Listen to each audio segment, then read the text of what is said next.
বর্ষা পড়ে গেছে ঠিকই, কিন্তু গরম কিন্তু সেভাবে কমেনি। আর এই সময় দুপুরবেলা ভাতের সাথে একটু হালকা পাতলা কিছু হলে বেশ মন্দ লাগে না। তাই আজকে বানাচ্ছি ঝিঙের একটা অত্যন্ত সাধারণ এক রেসিপি। নিয়েছি 6-7টা ঝিঙে।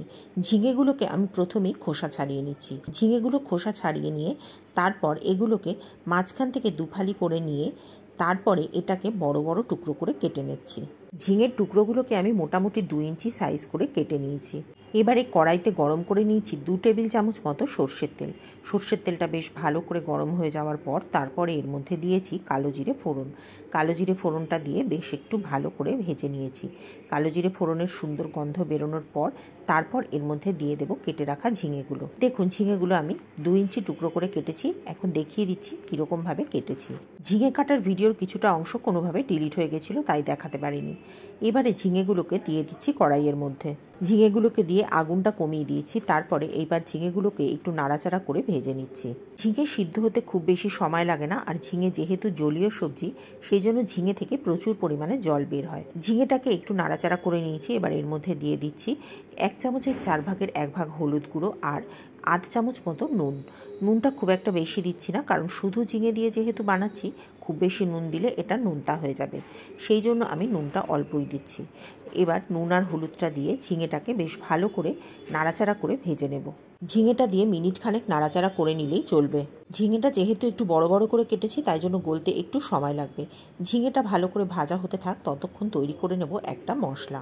একটা মিক্সির জারের মধ্যে নিয়ে নিচ্ছি 3 টেবিল চামচ মতো কালো সর্ষে। কালো সর্ষের জায়গায় আপনি সাদা সর্ষেও ব্যবহার করতে পারেন, আর যদি মনে করেন 2 ধরনের সর্ষে মিলিয়েও ব্যবহার করতে পারেন, সাথে পোস্তও যোগ করতে পারেন। তবে আমি আজকে শুধু কালো সর্ষে দিয়েই এটা বানিয়েছি।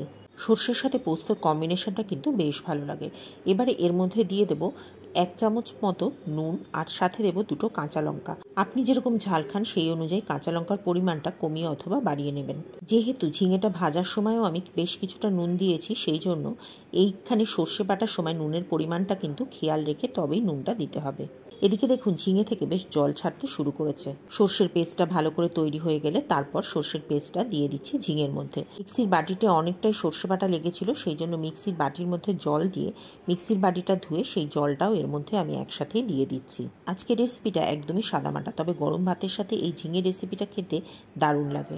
অনেকেই সর্ষে বাটার সাথে বাকি মশলা টশলাগুলো একসাথে দিয়ে তারপরে ঝিঙে দিয়ে টিফিন বক্সের মধ্যে করে এটাকে ভাপিয়েও রান্না করে থাকেন, সেটাও কিন্তু খেতে খুব ভালো হয়। আমি আজকে ঝিঙেটা সামান্য একটু ভেজে তারপরে সর্ষে বাটা দিয়ে এটাকে বানাচ্ছি। এবার এর মধ্যে দিয়ে দেব 3টে চেরা কাঁচা পাকা লঙ্কা। লঙ্কাগুলো দিয়ে তারপর গ্যাসের ফ্লেমটা কমিয়ে দিয়ে তারপর এটাকে ঢাকা দিয়ে রান্না করব প্রায় 10 থেকে 15 মিনিট মতো। আজকের এই সাদামাটা রেসিপিটা কেমন লাগলো কমেন্ট করে অবশ্যই জানাবেন। ভালো লাগলে লাইক করবেন, শেয়ার করবেন, আর চ্যানেলে নতুন হলে চ্যানেলটি সাবস্ক্রাইব করবেন। যদি ফেসবুক পেজ থেকে দেখেন তাহলে পেজটিকে ফলো করে নেবেন। 15 মিনিট বাদে একবার ঢাকা খুলে দেখে নেব ঝিঙেগুলো সিদ্ধ হয়েছে কিনা। আমাদের বাড়িতে সবাই একটু ঝোলঝোল খেতে পছন্দ করে বলে আমি একটু জলটা বেশি দিয়েছি।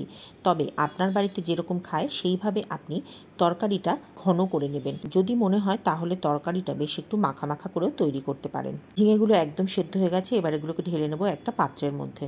পাত্রের মধ্যে ঢেলে নিয়ে তারপর ওপর থেকে দিয়ে দেবো বেশ কিছুটা কাঁচা সর্ষের তেল। এই সময় চাইলে আরও কয়েকটা চেরা কাঁচা লঙ্কা ওপর থেকে দিতেই পারেন। শেষের এই কাঁচা সর্ষের তেল আর কাঁচা লঙ্কাটাই এই খাবারের স্বাদটাকে একদম আপলিফট করে দেয়। চ্যানেলে আরও নানা রকম হালকা পাতলা নিরামিষ রেসিপি আপলোড করা আছে, যদি দেখতে চান ডিসক্রিপশন বক্সের লিঙ্কে ক্লিক করে দেখতে করতে পারেন প্লে লিস্টও। আজ তাহলে এ পর্যন্তই। পরের দিন আবার দেখা হবে নতুন রেসিপি নিয়ে নতুন ভিডিওতে। ততদিন সকলে ভালো থাকবেন এবং সুস্থ থাকবেন।